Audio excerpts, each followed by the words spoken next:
Now, before I start this webinar, let me give you a brief idea through a nice parable or rather a story.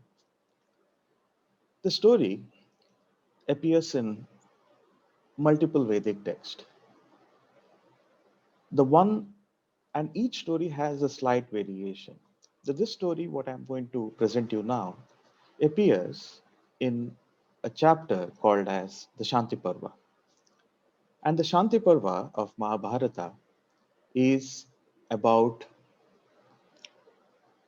a conversation that happens between Yudhishthira and the grand old sire of the Kuru dynasty, Bhishma. It's an extraordinary conversation by all measures because in the battlefield, Bhishma and Yudhishthira are on the opposite side. So they are technically adversaries, but not enemies. And it so happens that during the battle, initial terms of the battle, when the Bhishma is the commander in chief of the Kaurava army, Arjuna, the brother of Yudhishthira, happens to mortally wound the grandsire. And although he is mortally wounded, he is not dead. However, after he is taken off the battlefield, Krishna, one of the principal advisor to the Pandavas, goes to Yudhishthira, the eldest brother as well as the king of the Pandavas, and asks him to go to this grand man and try to spend as much time as possible with this person. And that is because the entire war was fought for the throne of Hastinapur. And the throne of Hastinapur controlled an expanse of the landmass during the time. The war was fought for that throne, and that throne was made, that kingdom was made by this person who could have been the king, but he relinquished his power, he relinquished his claim to the throne to the king, just so that his father, Shantanu, would marry a woman almost same as his age. And along that conversation, there is umpteen number of questions that is asked by Yudhishthira. Questions like, even silly questions like, if a man and a woman are copulating or having sex, who is going to have the most pleasure? And it also had a significant conversation about the mind, because the mind is what makes everything happen. Whatever we touch and feel happens because of the mind. And the person, this is according to Bhishma, who knows his mind, who has understood the intricacies of one's mind, naturally is in a position to make a great difference in his life. And this belief is not just held by Bhishma, but by also a great many rishis who made the expanse of the Vedic knowledge happen. So when people say that the Vedic religion, I have often objected to it because the Vedic knowledge doesn't say that there is God or there is no God. The words like devas and devis are not God or goddesses. There's not even a concept of supreme personality of the Godhead in the Vedas. What the Vedic text specifically tells you is know yourself, understand your mind. Because if you don't know who you are, if you don't know your mind is, how can you even fathom to understand if or not there is God? So, the whole idea of the Vedic knowledge is to know yourself and to master your mind. Now, in this Shanti Parva comes this beautiful story. Bhishma narrates a story of a king who lived a couple of hundred years before, who had a very prosperous kingdom. He ruled wisely, People were happy, the economy was fairly good enough, and yet this king was never happy. And the king thought, why is it that I, a prosperous person, a powerful person, cannot have happiness? Why am I not able to feel any happiness? So he asked his prime minister, what do you think, prime minister, is my problem? Why do you think I am not happy? So the prime minister, you know, takes his own time to understand.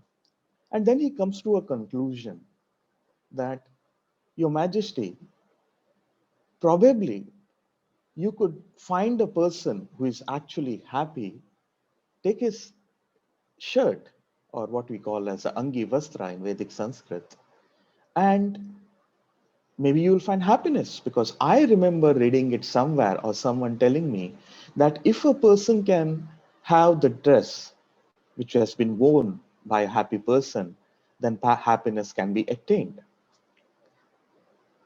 So the king immediately says, so you must be happy, right? So the prime minister says, Your Majesty, I serve to you, to your whims and fancies.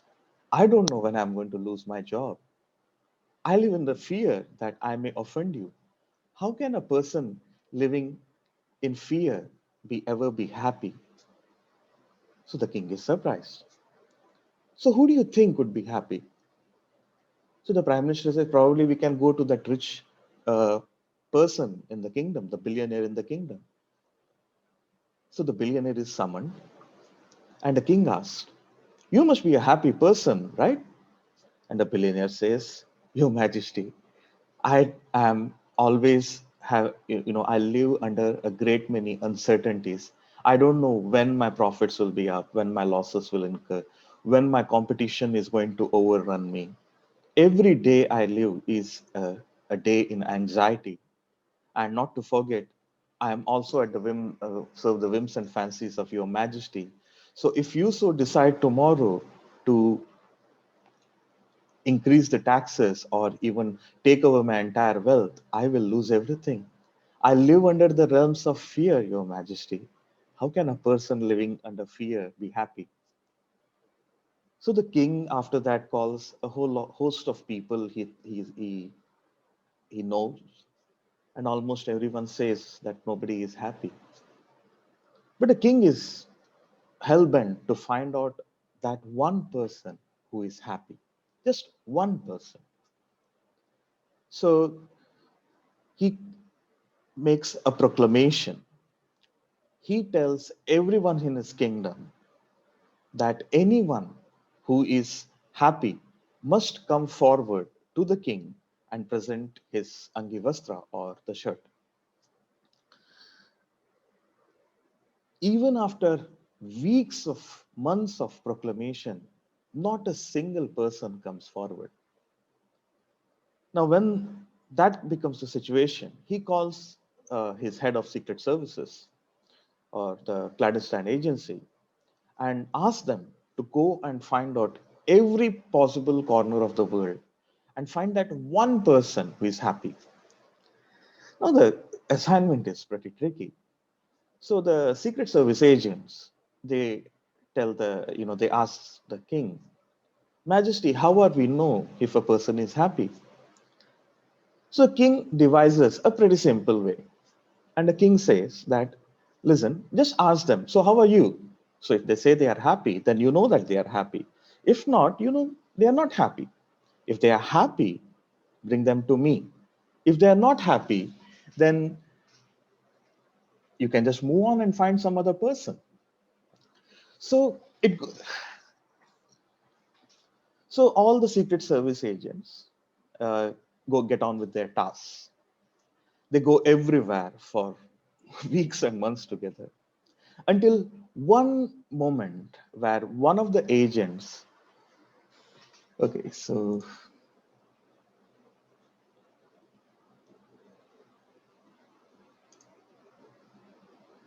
okay, so volume is low, so let me just fix this.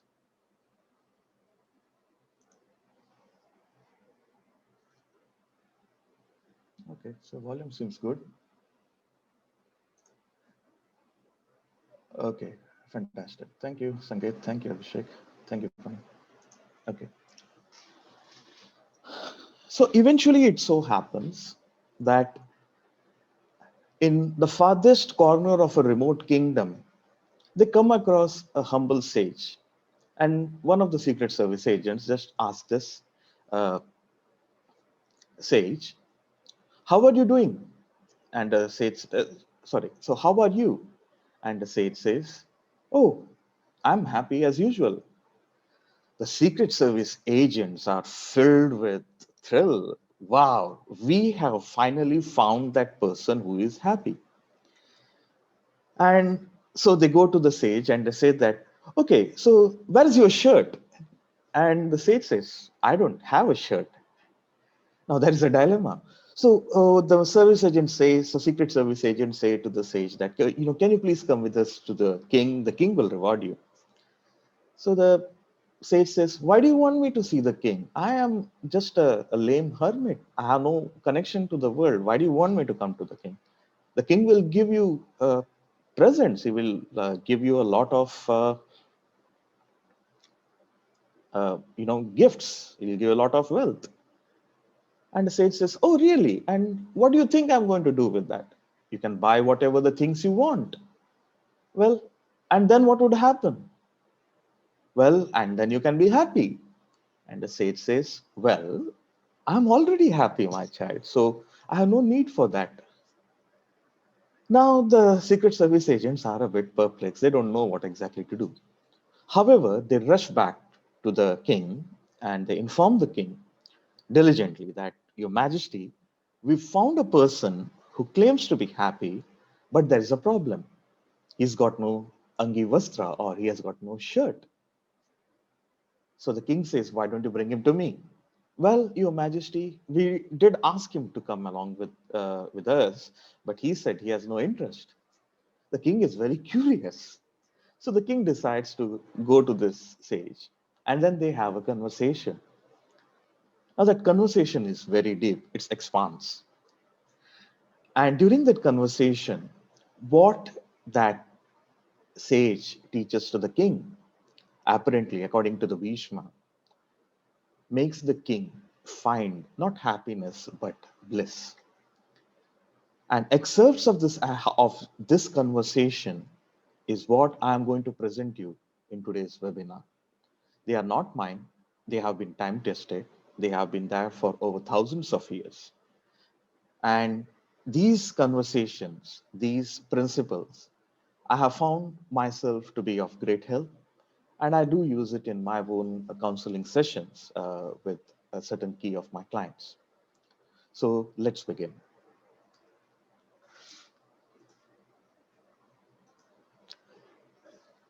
In simple words, if we have to look at any person, 99.99% of the people today, everyone is suffering some or the other form of emotional stress. Now, this emotional stress is due to a great many reasons. If you ask people why they are suffering what they are suffering, they have a whole lot of reason. So they will say that, "Oh, there's a pandemic ongoing, which is creating economic slowdown, which is in turn leading to job losses, because of which there is a sluggish business growth. Then there is inability to service the loan, and the mortgages are becoming difficult to repay, which is creating a lot of emotional stress, which is leading a significant amount of the stress on relationships, personal as well as professional, which is in turn leading to heartbreaks, causing a lot of fear, panic, so on and so forth."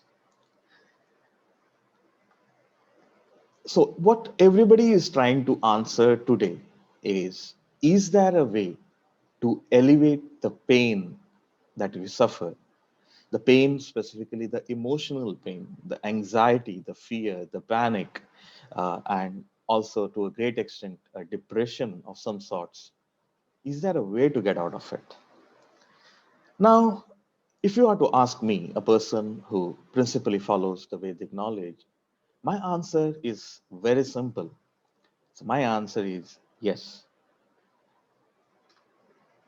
To answer this question, we need to learn a little bit about a great relationship that was had during the Vedic era, particularly the relationship between the Rajas and the Rajagurus. The Rajas are specifically the Vedic kings, and the Rajagurus were the mentors to the king, or what we can also call as the royal mentors. A few clarification here. The Rajagurus never lived in the palace or even in the city or even in the civilization. Excuse me. All these Rajagurus, they lived in solitude and in the forest. Most of the time, these Rajagurus were very successful individuals in their early life. So they were businessmen, they were doctors, they were engineers, they were ministers, and some were even kings who, at the later part of their life, relinquish their positions of power and become sage hermits. And it was these hermits who wrote the great expanse of the Vedic knowledge. And these hermits were not just men, but also women. So collectively, they were called as rishis.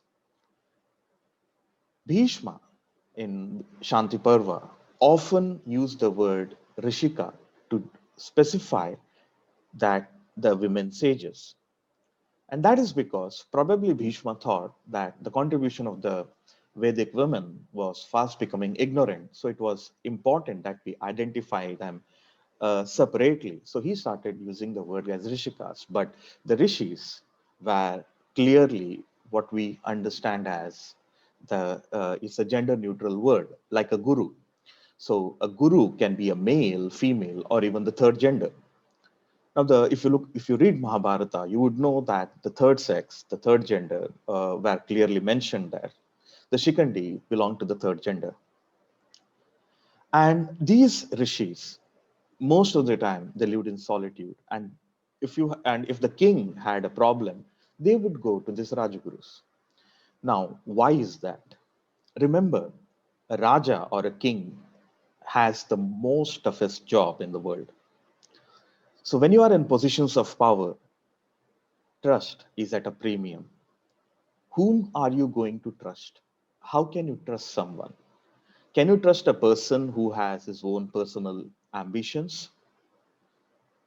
The king cannot really trust his own ministers often because the ministers are often internally bickering. If you read and understand the great works of Arthashastra and even Artha Sutras, the rishis clearly mention that the greatest threat to a king is not from the outside but from the inside. So the people serving the king are those who create a significant challenge for the king. And it is also mentioned clearly that these kings, these leaders, must always create some sort of a discrete divide between his subordinates so that they do not unite and they, turn on the king. So the king could never go to his ministers or his councils in aspects which were very delicate. The king couldn't even go to his own family because his next successor would always come from the family. Friends were hard to find, but these rishis, they were amazing people. They had relinquished everything. They were successful people who gave up their property, gave up their titles, all material notions, and they started living somewhere in the farthest corner of the kingdom. Simply that, so that they could contemplate on their works and they could achieve something pragmatic over a period of time. Now, the important aspect is that trust. The Rajas were effortlessly able to trust these Rajagurus. They were knowledgeable, they were experienced, and they were also wise. Now, whenever these Rajas went to the Rajagurus and they said that, oh, you know what, Rajaguru, I have a stress, okay, I have sleepless nights. So Rajagurus wouldn't give them, prescribe some medications. Okay, there was, if you look at the expansive conversation in that works like Bhagavad Gita, the Upanishads, or even the Yoga Vashistha. The Yoga Vashistha specifically is a conversation between the Rajguru of Rama and the Rama, the then Prince of Ayodhya. And those conversations, okay, so is there any other issues down here? Hold on. Okay, so all these conversations between the Raja and the Rajaguru were, were extremely well documented, and they are what, in my humble opinion, form the Vedic approach to the Vedic counseling. And these counseling systems, these text, what we call as Vedic text, 70% of them are a result of conversations. Upanishads is a conversation between the Guru and a Shishya. The Yoga Vashistha is a conversation between then Prince of Ayodhya, Rama, and his Rajaguru, Vashistha. If you look at the Bhagavad Gita, which is called as Krishna Gita in the Mahabharata, is a conversation between Arjuna, the prince of Hastinapur, and his Rajaguru, that is Krishna. All these conversations, what they do principally is that they do an intellectual churning. They dive deep into identifying the thoughts, the thought processes, which create a sense of distrust, fear, anger. And just by realigning that thought processes, they would ensure that the emotional stress or the strain is gone. In Mahabharata, specifically the conversation in the Shanti Parva between Yudhishthira and uh, Bhishma and Krishna and Arjuna, and even Vidura and Dhritarashtra, they were essentially about undoing the emotional stress. So there was no mentioning of any specific medications down there. And they would resolve the situation in a way that they do not come back and they are eliminated, they are gone. Now, what happens today is that when we have stress, when we say that, oh, we got a debt to repay, I don't have money to repay my debt. Oh, I lost my job. I don't know when I'm going to get my job. Oh, that person betrayed me. Oh, shit. Now, what am I going to do? My life is gone. So, what we do is primarily is that we try to distract ourselves in naive ways. So, we either take on the smoking, drinking, psychedelic, and so many other substances. And although these substances, they calm our mind, they don't really solve the problem at hand. And as a result, they have a long-term detrimental consequences, not just on our mind, but as well as our body and our life. Now, the question that we need to understand out here is pretty simple. Is this Vedic approach that is non-medical and non-medicinal still viable? Well, the answer is, and also if it is relevant today, the answer is definitely yes. And what we need to understand is that these approaches are still being utilized, although by very few people. And if you go through this Vedic counselors, they wouldn't have a lot of a stress. Okay. Now, the principal way to identify if a person has realized. Now, remember here, there's a difference between knowing, understanding, and realizing. So, a lot of people know about Vedic texts. That is, that they know that there are so many texts, there are so many rishis, there are so many knowledge systems into it, but they don't know anything more than that. Then there are people who understand, that is, they can probably read the text and they would know which to apply where. The realization part is when you practice it for yourself and then you know it. So, to answer this question, is the Vedic approach to counseling relevant even today, I strongly believe that it is not really my prerogative to give you an answer. On the contrary, what you need to know is that you just need to understand what I'm going to present you, along with my perspective. Think it through. The three steps of Vedic knowledge process is Shravan, Manan, and Nididhyasana. So the Shravan is listening, observing, reading. So just like what you are doing right now, you are listening, you're observing right now. Whatever you observe, the second step, what you have to do is you need to remember it, and remember it in a way that there is no specific manipulation to it. And then eventually you have to do the nididhyasana, that is practice, that is think, that is retrospect, analyze whatever that I'm going to say to you. One reason why the Vedic text, none of the Vedic texts have anything like a commandments, is principally because there is no dictum. Uh, there is no way that nobody says anywhere that you have to do this or you shouldn't do this.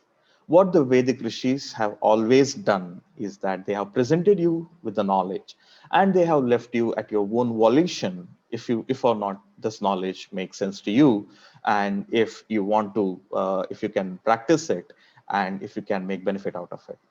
So there is only an indifferential presentation of the thoughts. There is no imposition of any kind in the Vedic knowledge. So let me present to you now the 17 timeless principles of the Vedic approach to counseling. The first principle of the Vedic counseling is that you are neither the body nor the mind. Now, those who have been a part of my course, those who have been part of my earlier webinars, even those who have read my articles and my books, they know that I have said this time and time again. Now, that is because, not because I'm here to bore you, but because until and unless you do not know, understand, and realize this subtle but very important fact, none of the Vedic knowledge will ever make sense to you. So bear with me when I give you a quick explanation as to what this means. Now, here's the thing. Stand in front of a mirror when you are free or once you're done with this webinar.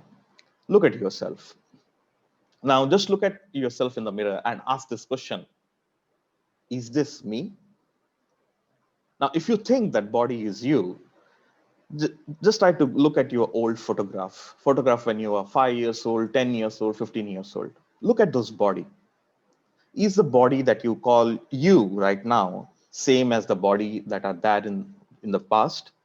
No, even the science will agree that the body changes all the time. So the body you had as a 1 month old baby, 7-year-old a child, 15-year-old teenager, or even 27-year-old youth, they're all different.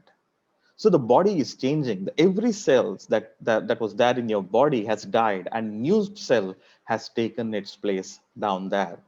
And that body is what you are saying, that you as a body, what you are looking, you will be looking in the mirror, is definitely not you, not going to be there for long. Even that body is going to change. That body is going to die, and it's going to, new cells are going to be generated in its place. So you are not the body. Then who are you? The Western philosophers always use the words such as I think, therefore I am, that they are the thoughts. Do you think you are the thought? Imagine this. When you are a child, the most important thing for you in your life was your mother. If your mother would put you down aside for a few seconds, you would have probably started crying. Life was unimaginable for you when you are a child. Then you grew. Then for your mind, you made friends. And playing with friends became more important than spending time with your mother or your father. And if your parent would ask you to come back from your playing, then you would probably hate them for that. Time passed, and then once you are a teenager, you would have you would have generated your interest in the opposite sex or the same sex, depending upon whatever the orientation that you may have had. And owing to that orientation, then your friends and your family became lesser important. Then you got married, your spouse would have become more important. At every stage of your life, the priorities which are of your mind changes every part of the way. They are never the same. They change faster than your mind. What your mind may like today may not like tomorrow.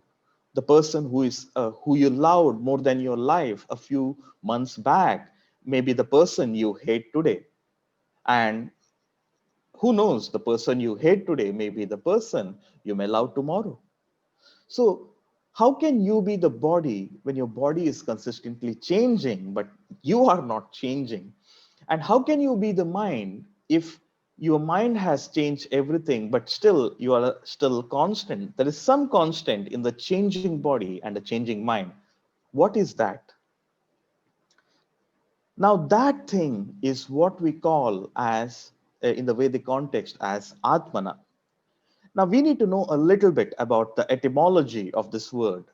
The word Atmana doesn't find its mention until the later part of the Vedas.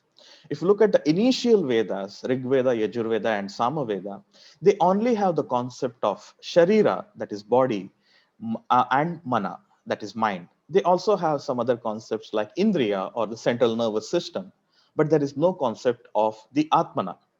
For a long time, probably, the initial rishis always thought that they were the body or the mind. But eventually, they realized that when you are in a state of deep sleep, now consider this. Try to remember that moment in time when you are deep asleep, when you have no idea of who you are, where you are born, what you are, where you are, what you are doing, no sense at all. That time when your mind is absent, your body is present, and you know that you are alive because there is still prana, or there is a breathing that is going on in your body. Your heart is beating, you are able to breathe, so you're definitely there, but your mind is not there. That moment in time is the time when you are in what is called as bliss. So when your mind is not there, you are in bliss. You neither have happiness nor suffering. You are way beyond it. You are, that is what we call as Sat Chit Ananda or Satchidananda. That is pure, absolute bliss. Now, that point in time when the mind is not there is the time when only your consciousness exists. So that absolute state of consciousness, absolute state of bliss is possible only when the mind is transcended. So you can exist without the mind. So you are not the mind. You can exist without the body because the body is changing all the time. So you are not the body. So so the Sharira stands for the body. The Mana stands for the mind.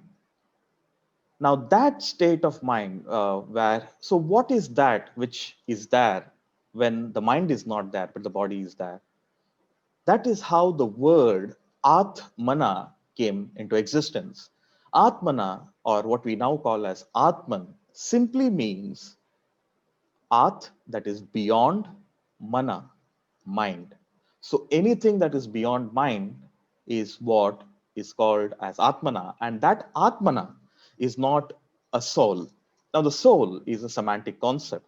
So the soul is that part of the body which goes to the heaven or the hell, depending upon your uh, actions, in principle in sync with the religious doctrine of the specific religious text.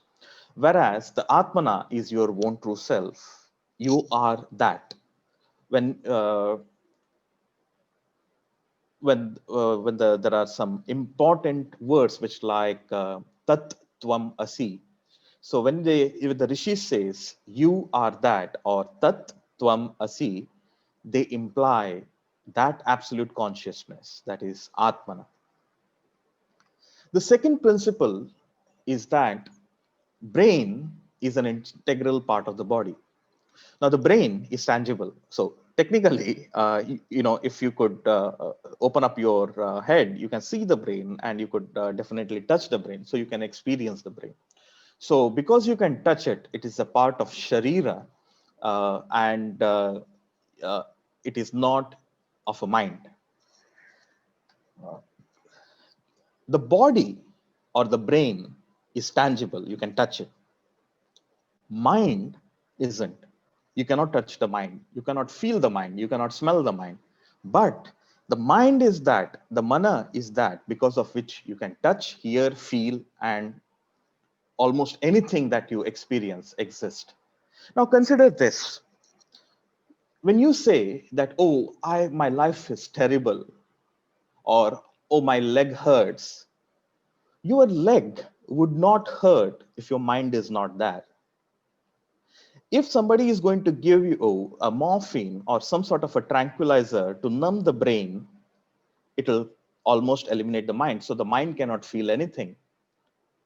What makes you suffer? The reason for your suffering, the reason for your life that is prosperous or pathetic, it's simply because of the brain.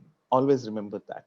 Now, how do you understand the difference between brain or the body and the mind? Now, just consider yourself if you have a mobile phone. Okay. Now, if you look at a mobile phone, you can touch the mobile phone at all from the all sides. You just need to switch on a phone, and then you would see an application. Now, you can select a specific software or the app, and you could do certain things down with it. You may say that you are touching the software, you're touching the app, you are clicking this, you're clicking that. But what exactly is happening is that you are only using the hardware, whereas the software is down within. Nobody is ever able to touch their their mind. Now, what I mean by this is that in this simple terms, your sharira is like this mobile phone. Your mana is this whole software or the operating system, the Android or the iOS or whatever the operating system you might be using. However, neither the body nor the mind can function until and unless there is a third factor. Now, in case of this situation, now this body is touching this mobile phone, it is switching it on, and then it is working on it. So your consciousness is basically you in this scenario. So the concept of the brain and the mind is used unconsciously by scientists everywhere. So you are using that concept virtually everywhere. If you think you are the mind, then naturally everything is a pain. Now that's where the fourth principle comes in. Ailments of the body can be cured by medication. So if you have any problem with your body, if there is a fracture, if there is some other ailment, you can just go and screw it or unscrew it, and you can replace the body. You can have a angioplasty or whatever. But there's no medication for the mind. Now, some people might say that what about the medications that make the mind calmer or null and void or something like that? Now, these, what they do is that if you, let's go back to the same idea of your mobile phone and the operating system that goes with it. Now, if you just crash your mobile phone, you cannot use the operating system. You cannot use any of the apps.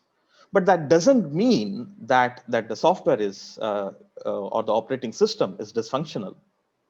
Now, when you numb your body, the mind is not there. So remember this fifth principle. Even though the mind stems from the brain and often dies with it, mind is not the brain.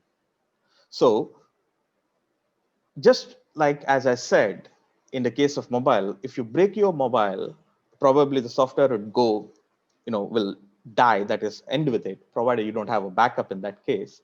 So similarly, in a human body, If the body dies or if the brain dies, there's a medical term which we use called as brain dead. So if the brain dies, the mind dies as well along with it. So always remember that mind is not brain, and the medications or whatever the psychedelic, the drugs that you are going to take for the calming of the mind is not calming the mind. It is simply numbing your brain, or rather creating some sort of a numbness to quell any sensation in it. The sixth principle is that when the mind is calm, the body is healthy. When the mind is disturbed, even a healthy body eventually becomes infested with diseases. This is a one theory which is proven in 99% of the cases scientifically. If a mind is healthy, if you are feeling good, if you are feeling just fine, your health will always improve. Even the doctors always say, don't take stress, don't worry too much. And that is because your mind has a significant implication, not just on your brain, but not just on your body, but your entire life. So if you're, there is a saying in Kutaniti, if you want to destroy someone, you don't have to take up to violence. You just have to disturb his mind. And how is the mind disturbed? Thoughts. So if every person has a specific thought process. Now, if you are able to understand that thought process of that person, you can either destroy that person or you can make that person to prosper, depending upon the qualities of that person's mind. So always remember, if you are if you are worrying about something too much, if you are worrying about too much about your wealth, you are too obvious, you always worry about it. It simply means that you have a disturbed mind. And most often that is going to end up make you suffer more than it is going to make anything better. Obsession is a sign of a weak mind. The seventh principle is that emotions are generated from the mind, but thoughts comes from the conscious self. Now, what are emotions and what are thoughts? Now, let's imagine somebody just abuses you and they say that, hey, you are XYZ, or they use an F word, or they use, M word, whatever. And you feel angry. Oh, how dare he say that to me? That is an emotion. If somebody tells you that, oh, you're so handsome, you're so wonderful, you're so intelligent, and you feel liking for that person, or you start loving that person, that is an emotion again. What is thought? Thought is what is not a knee-jerk reaction. Now, if somebody says certain things to you and you are trying to understand, all right, so if he's saying that my work is nonsense, why is he saying that? Let's quell the emotions. Let's put that emotions out in the dustbin and let's analyze whatever he's trying to say. And if we are able to analyze whatever that person is saying in a very sensible way, without any sense of raga or dvesha, that is emotions or anger or hatred, then that is what is called as thoughts. And that thought comes always from your conscious self, that which we call as the Atmana. So it's very easy to know if a person is being stupid or if a person is being sensible. A sensible person is often a thoughtful person. He doesn't react, he acts. Reaction is knee jerk, it comes from the mind. Action, well thought of action, they only come from a consciousness. The eighth principle, relationships happen because of the mind alone. Now, some people might say that, oh, no, no, no, my child is born of my blood or from my womb. So that relationship is because of the body. Well, that's not really true, because if you are, if you are unaware, and that baby, that child which was born to you was swapped or somewhere, even if you have a child with you which is not yours, Because your mind believes that it is yours, that child is yours, and you have that relationship with it. Not just a relationship of love, even a relationship that comes from hate is because of the mind. So, whatever relationship that you choose to keep or you do not choose to keep is because of the mind. Ninth principle: when the mind, without the thoughts, accepts anything as a fact or a fiction, it is called as perspective. So, oh, I read it in some publications that this is good for health, or this is bad for health, so it must be right. So if you are following any of such ideas, then that is neither a fact, that is not a truth. It's simply a fact or a fiction which you are believing, and that is a perspective. So a mind naturally is incapable of understanding the facts or fiction, let alone truth or untruth. The 10th principle is that when these perspectives are held inside a mind as a truth or as a fact for a long time, it turns into an obsession. So what is an obsession? It is a detrimental thing. And anything you obsess is that which is going to get you or yield you a lot of pain. Principle 11. Fear is nothing but inability of the mind to accept or embrace the change. And remember here, change is the only constant in life. It is the only natural thing to occur. Just because you like it or you dislike it doesn't make the change from stopping. It is the essence of life. So, what you cannot change, what you cannot resist, what you cannot alter, if you're going to fight it, you're going to lose that battle with it and you're going to make your life a living mess. Learn to embrace change, learn to work around it, if not with it. 12th principle: if your mind creates a problem, then your mind itself has a solution for it. Another mind can only provide assistance. Now, when most of the counseling session that goes on, when I conduct it, a great many people just ask me some questions like, "So, do you have a solution for this?" And I always often say that, well, I can neither give you a solution nor I can worsen your problem. Either of things are in your mind. Because if whatever the advice, solutions, the instruments that are being given by another mind, it will not have the desired effect until and unless your own mind has accepted it and is able to work with it. So if your mind has created a problem, if you think you have a problem in mind in your life, it is because of your mind. If you have a problem in life because of the mind, then believe me, your own mind can solve that problem if you think hard. But if you don't think hard, then the next best thing what you could actually do is to just go a person who has a sorted and a calm mind so that you could find a solution by just realigning your thoughts. So the counseling session is not about rejigging the entire mind, but it is simply about understanding your state of mind, reasons for it, the reasons as in the thoughts process, the ideas, and some silly notions, and then realign it so that you find the solution yourself. There's a saying in in a Sushruta Samhita, one of the most important texts of Ayurveda. Sushruta says that for a body, for a dead body, medicine is of no use. The medicine can work only in a body that is living. So to say that it is a miracle drug or anything, the miracle won't happen if your body doesn't accept your drug.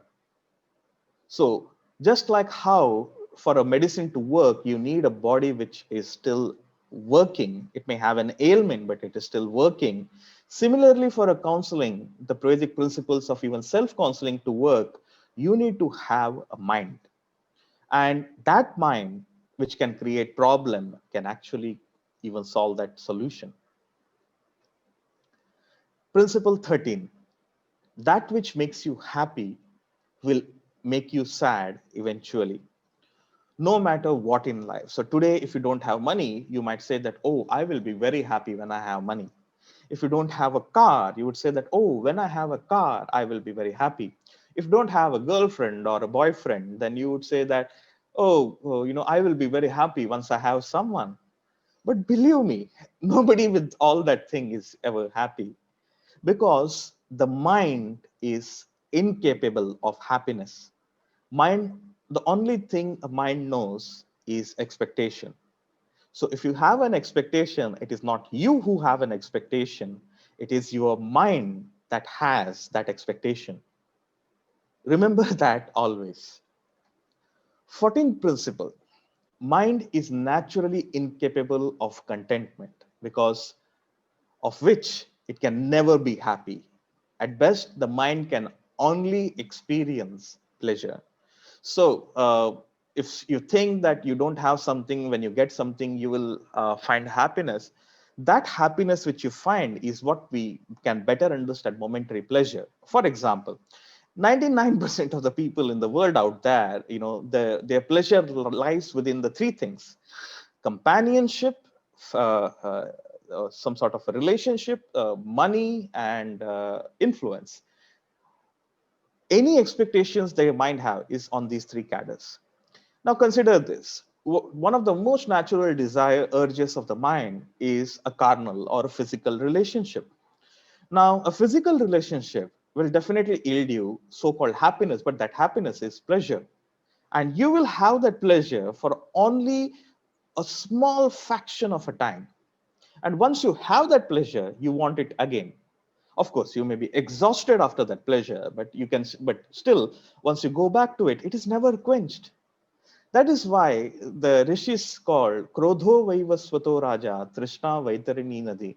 So Trishna, or the desires, are like river of hell. You can never quell it. It will just keep on coming.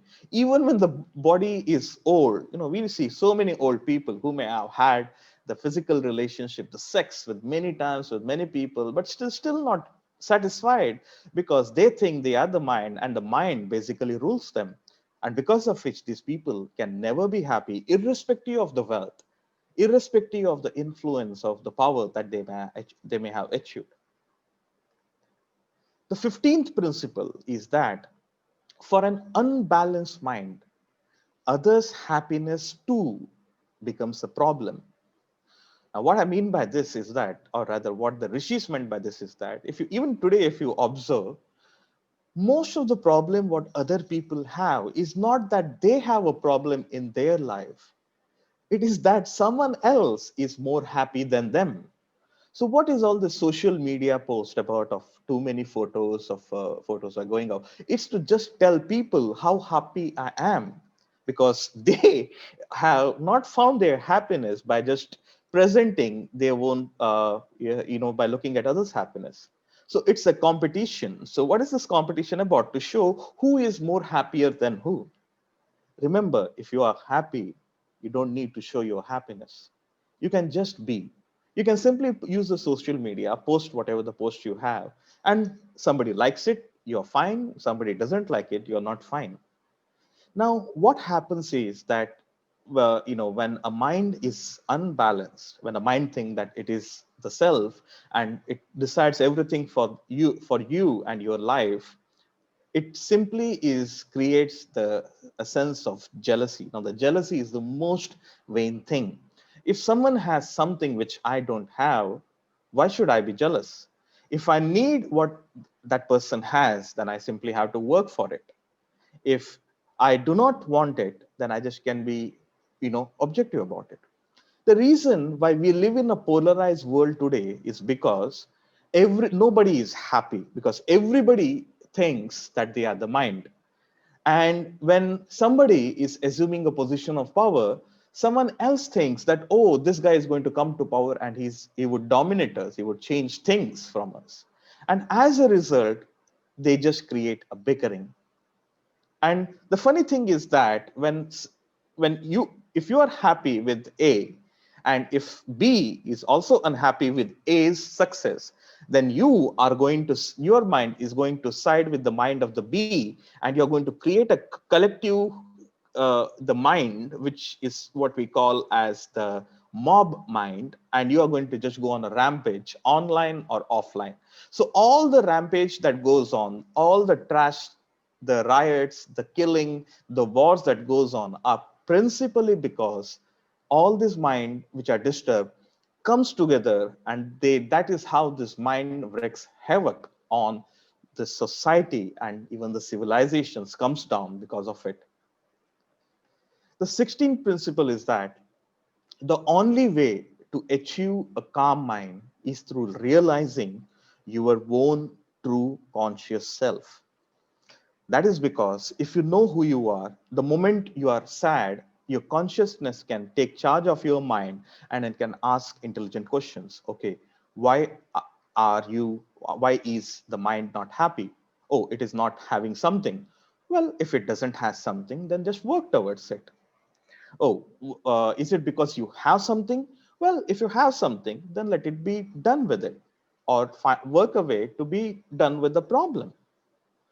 You can think consciously, you can think constructively only when there is a conscious mind in place. A mind, or the, when the, that is specifically the Atmana is in charge of your mind. That is when you have sensible thoughts, when you question everything. A rational mind is the mind, the rational, not in the sense which is used in the word today, but the mind which questions everything is the mind that is being contained by the conscious self. The 17th principle, our true conscious self is always in bliss. So when you say you have a problem, your mind has a problem. Only your mind has a problem, believe me. So if even if you're suffering any pain, the signal goes to the brain, but the experience is of your mind. So if your mind is contained, you'll not feel anything. I'm not saying that you should just abuse your body and rummage it down, but what I'm trying to say is the pain is because of the mind, and if you can get your consciousness to it, it will be fine. And you are always in bliss. Now, if you want, if I had to show you, if I have to prove you that you are always in bliss, just remember the time when your brain or and your mind is not there. The time when you are in deep sleep, when you are unconscious, or somebody gave you a medication and you have no dreams, you have no hallucinations, nothing, and you are in absolute zero. There's no darkness, there is no light. You don't know where you are, you don't know what's the time outside, you don't know who your loved ones are, who your enemies are. Your mind is not there, but try recollecting that time. You are in bliss. That is not even happiness, that is way beyond the happiness. So you are always in bliss. The trouble is with your mind. And if your consciousness can take charge of your mind, then you can equally experience that bliss in your life. Now let's go on to some practical aspects of it. These are very few, which I could present with all the time limitations that I have here. So here are some basic steps. The first step is that always remember yourself that you are neither the body nor the mind, and that the body and the mind are the tools. So if you say that, oh shit, this is not working well, oh damn, that's not going good, well, it's only your mind that is perceiving it. And remember this, if you have a calm mind, you can find a solution to any given problem. Even the whole world is against you, you can eventually get out of that problem. The second point is that don't give in to emotions, for they come from an unstable mind. So if someone says something and he's like, that's not good, that's not bad, or oh, how sweet, how wonderful. So if you're trying to follow someone or unfollow someone, love someone or hate someone, simply because that your emotions are sparked because of your emotions of the mind, then believe me, that thing is detrimental. If you are going to take any decision based on emotions of anger, hatred, lust, greed, infatuation, ego, or envy, all that decisions are going to come back to you to bite. So try not to give in to your emotions. And moment you have such emotions in your mind, know that that emotion is not you. That emotion is a useless byproduct. The third point is that remember always that reality, there are only situations. Opportunities or threats are mere perceptions of the mind, which you can control or change, but with a balanced mind. So let's imagine this. When we say a pandemic, we get scared about it. Now, why are we getting scared? It's because we just look at the media. Everybody is talking about how many people are dying, how many people are worrying, something. Ask yourself this question. Just by fearing, just by giving into the emotions, or even saying that, oh, the pandemic is complete nonsense, hogwash, or things like that, are you going to solve any of your problem, or are you worsening it? So, as I said, if you have emotions and you're acting out of your emotions, your decision is 99% wrong often, and they are often come back to bite. And when you take a decision based on your emotions, which comes from an unbalanced mind, you are going to have a clear, specific problems when it comes to it. So when you are trying to solve a problem with emotions, you are either going to worsen the problem at hand, or sometimes even worse, you're just going to exchange it for some another problem. You cannot solve the problem totally. So if you are intended to solve or eliminate any problems in your life, the first thing you need to do is that you need to look at it as a situation and not opportunities or threats. And the rishis also say that a mind that is balanced can convert even a threat into opportunities, whereas a mind that is imbalanced can even uh, turn the best opportunities into a disaster. The fourth thing is that everyone is entitled to their opinions. If you are affected by it, then it's simply because of your unbalanced mind. So you have an idea in your mind and you have an idea of God, and someone says that, oh, your idea of God is wrong, and you're feeling offended. That is basically an emotion of your mind, because you have created a life based on that notion for many, many years. And when somebody is challenging that assumption in your mind, you feel threatened, and then you are all up to the fight. So it is all because of things. So just because someone says you that you are a useless, you are an a-hole, you are an f or m or whatever, you don't have to feel offended. Your mind may feel offended, but you are not the mind. Always bear that in mind. The fifth is that no matter what, everything you have will be gone. If you let go things of your own volition, there is no pain. But if you let things or people go of their own volition, then you will have only pain. So what this speaks about is attachment. Oh, this is mine, that is mine, so I'm going to keep it very close to me at all time. That person is very dear to me. Oh, my child must always be protected, and that my child shouldn't do this, my child shouldn't do that, my spouse must not do this or do that. And if you have such emotions in your mind, they are principally a sign that your mind is imbalanced, and that imbalance only creates pain. So if you remember, no matter what you have created, eventually it's all going to be destroyed.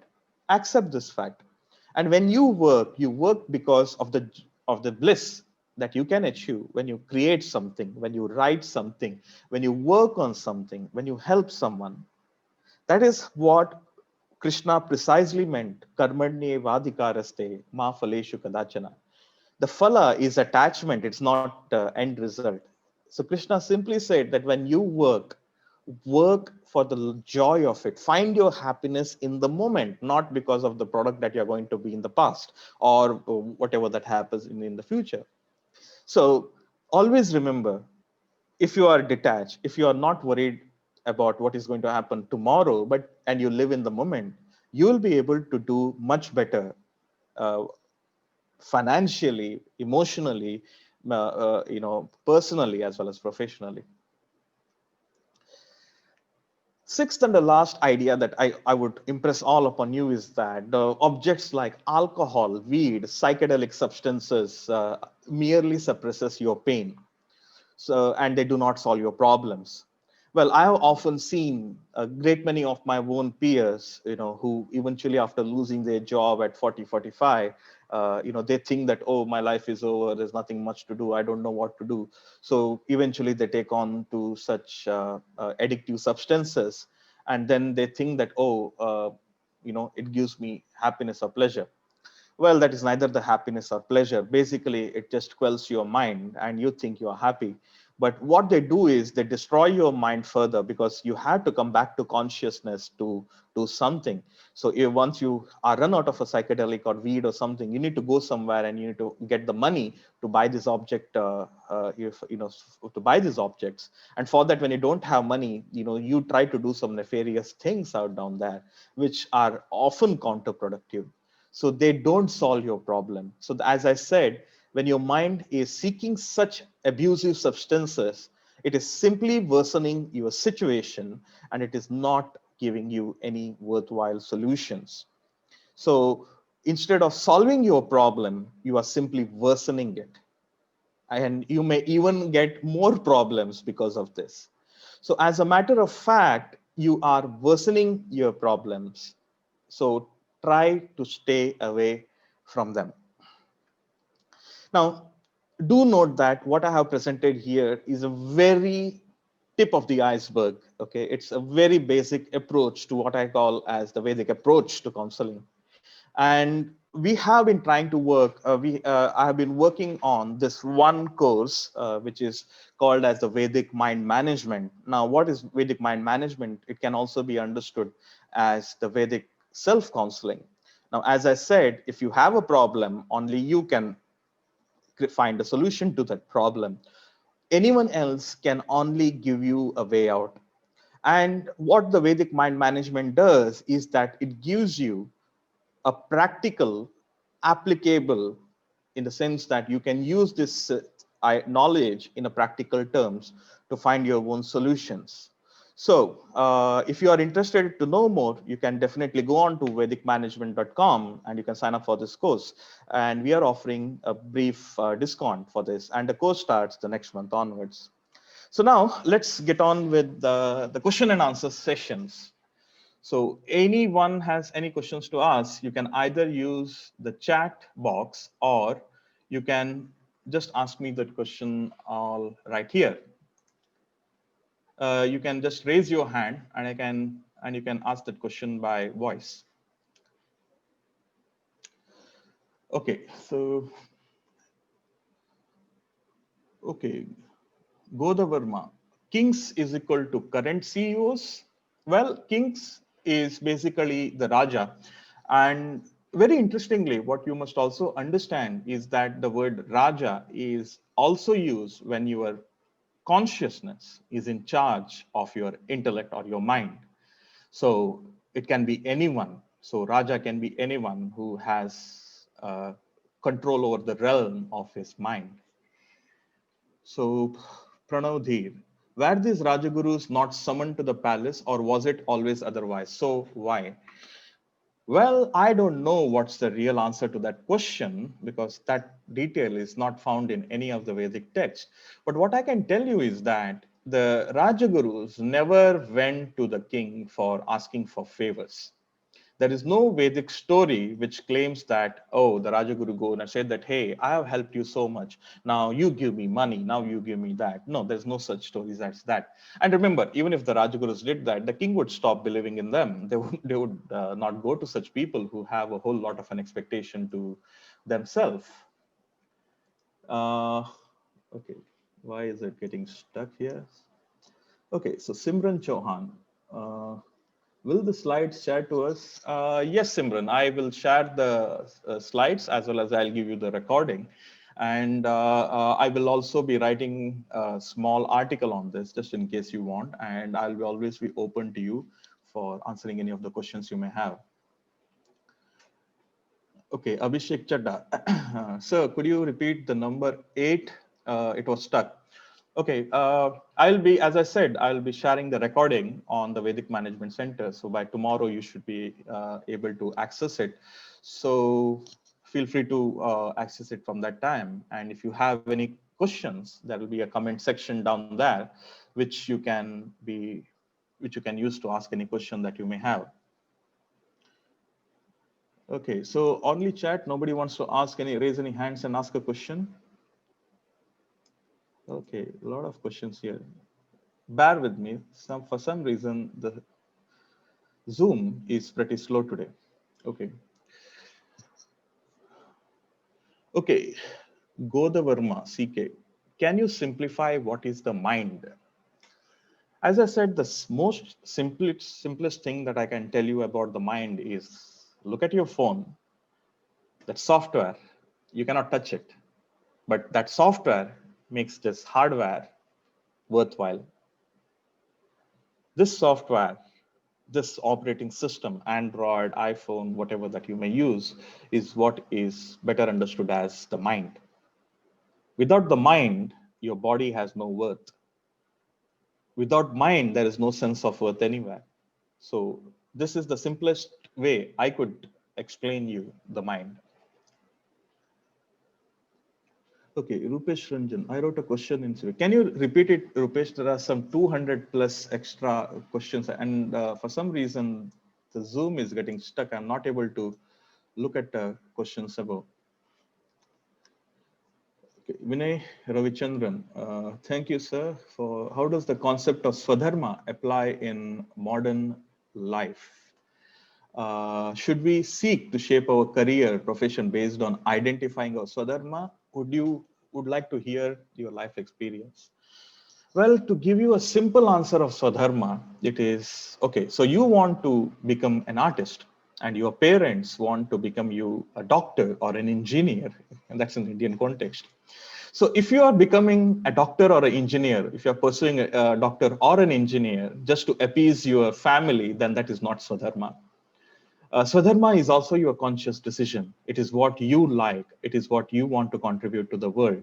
So that is one of the nicest way how you can understand the concept of Swadharma. So, okay. So Rupesh Ranjan is here. So,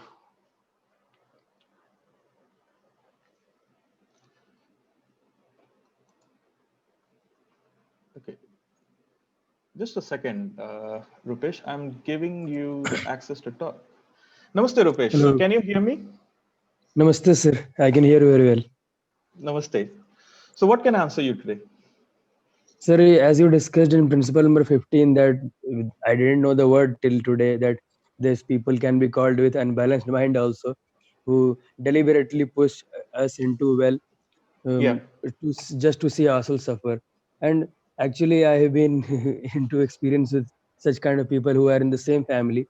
And unfortunately, they are elders who I have to respect very much. So and I find it very much tragic, because deep inside my heart I want to refute them, I want to give answers to them, but I have to respect them, because simply because they are old, they are retired, but they still have not given into this kind of habits. They have not left this kind of habits in the past 10 years, 20 years. They did this kind of things to my father, and they want to see me walk the same path again.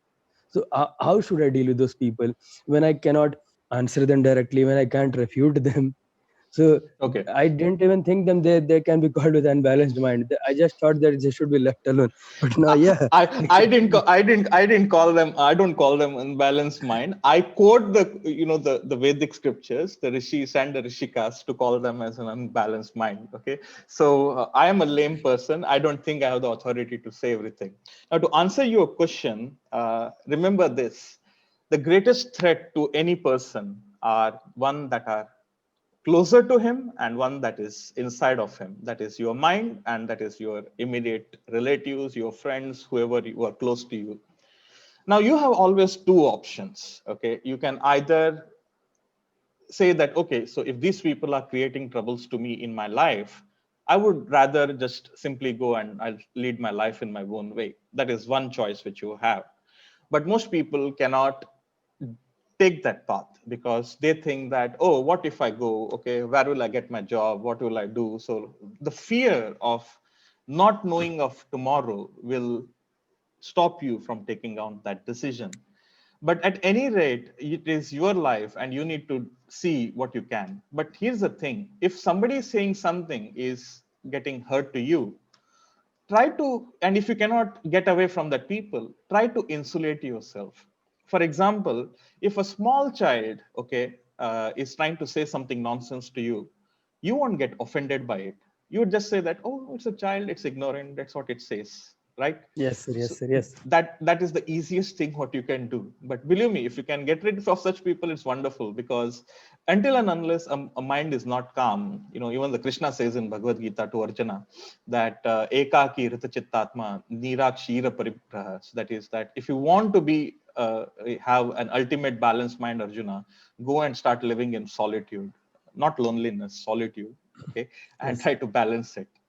So I hope I answer your question. Yes, sir. Yes, sir. Thank you, Sure. sir. Thank you so much. Okay. So Abhishek Chadha.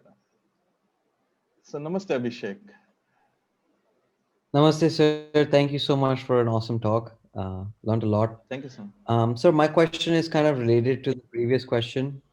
Um, my question is, when you are with an unbalanced mind, especially one who has continuously used alcohol or weed or whatever substances, and the mind has now changed, it has progressed to a point where uh, others, let's say relatives,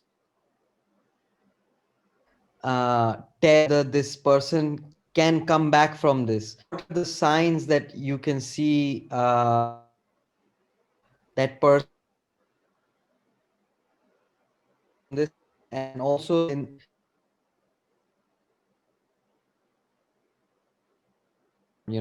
a direct relative, which is a core duty, let's say there's a sense of duty. How can one execute that duty without risking one's own self, one's own stability or balance, sense of balance? Okay, so I'll just repeat your question because there was a little bit of line break there.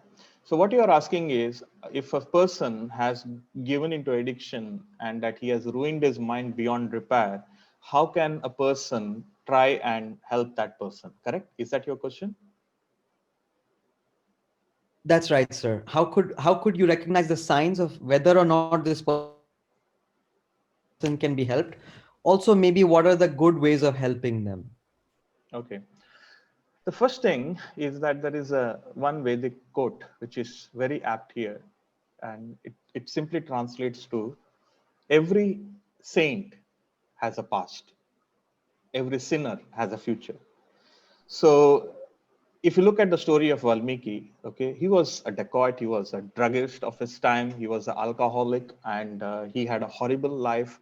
And eventually, he met in, had a rendezvous with a sage called as Narad, and then he changed his life, and then he became one of the greatest rishis of the Vedic era. He wrote the classic, which is called as Adi Kavya, that is Ramayana. Now, how do you know a person is has a chance to save? Well, remember this: we cannot save others. Okay, so there are no concept of prophets in Vedic civilization. There's no saying that, oh, somebody will come and he can save you from all your doom. We don't believe in that by any chance. What we do believe is that if somebody wants to, you cannot help a person until and unless that person asks help from you.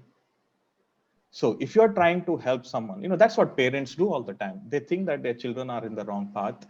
They may be right, they may not be right, and then they try to impress upon their children, and then it strains their relationship with their children. And what we principally experience as a result is that it strains the relationship. So until and unless someone doesn't come and ask your help, do not go and give your help to anyone. Because if when you're doing that, remember this principle, you are acting out of emotions. And decisions out of emotions are always detrimental. They have to come and ask. The best story, there's a small parable I would like to quote here. What happened is one day in the in the court of Parikshit Maharaj, one of the finest Vedic kings, there came a guy. He said that I want justice for my friend. He said, and the Parikshit Maharaja said very clearly, well, you can, this justice is not something which you can just, you know, take it out of take it out of a shop and give it to someone else. You want justice, you want anything in your life, my child, you need to come and get it. You need to work for it. So if your friend wants justice, let him come here and ask for justice, and then I will give it to him. But I am not here to ask for justice who cannot even stand for it. So I hope I answer your question down there. Yes, sir. Thank you so much. Thank you so much.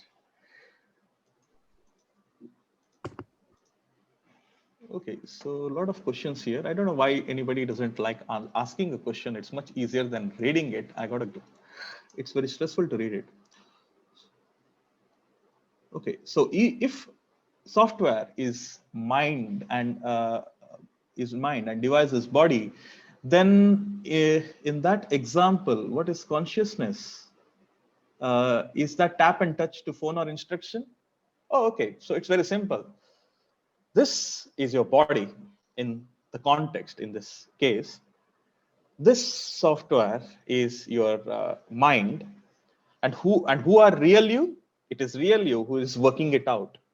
So when your consciousness is in charge of your mind, that is what we call as, even the modern language say it as, it's a conscious decision. So I hope I answer your question about that. So, okay, Uma Nair, how can one attain complete bliss? Well, the simplest way to attain complete bliss is to shut down your mind. So, okay, so let me just explain you something related to this. So, sometime while someone asked me this question, what is the best way to live a happy life, or and how do you know what happens after death? Okay, now if you understand your mind and yourself and your body, you can answer for yourself a great many questions. For example, someone just asked me, a lot of people ask me this question, especially the young children who try to find complex answer, teenagers. So one of the teenagers just asked me this question: what do you think happens when you are dead, and how do you know that is true? So I just gave them this answer. Imagine this. The same thing, deep sleep. So you are in a deep sleep. You don't know the world is. You don't know who you are, what the hell is happening. The prana is there, but you are not there. You don't know anything what is happening out there. And you are in absolute bliss. Well, the death is nothing but the same thing, except that there is no prana in the body. How I know that? It's simply because every other idea that comes about the Swarga and Naraka is of the mind. For example, what is heaven? Everything what is not there on earth. What is hell? Everything of worse that is there on earth. Now, both the concept are worse or bad depending upon the mind you have. So I hope that explains you everything. So that would be all for today. Thank you so much for 300 people in all. Thank you so much, everyone. I'm truly humbled. And let me be very clear. Whatever I have taught here is to the best of my abilities and my understanding. If I have made any mistakes, please forgive me, because it is my interpretation. And anything that you find it very amazing and that you would like to inculcate in your life, don't be thankful to me, just be thankful to those great rishis who didn't, we don't even know the names of the 99% of the rishis who made the Vedic knowledge happen. So thank you, everyone. Thank you so much. And until the next webinar, pranam and namaste.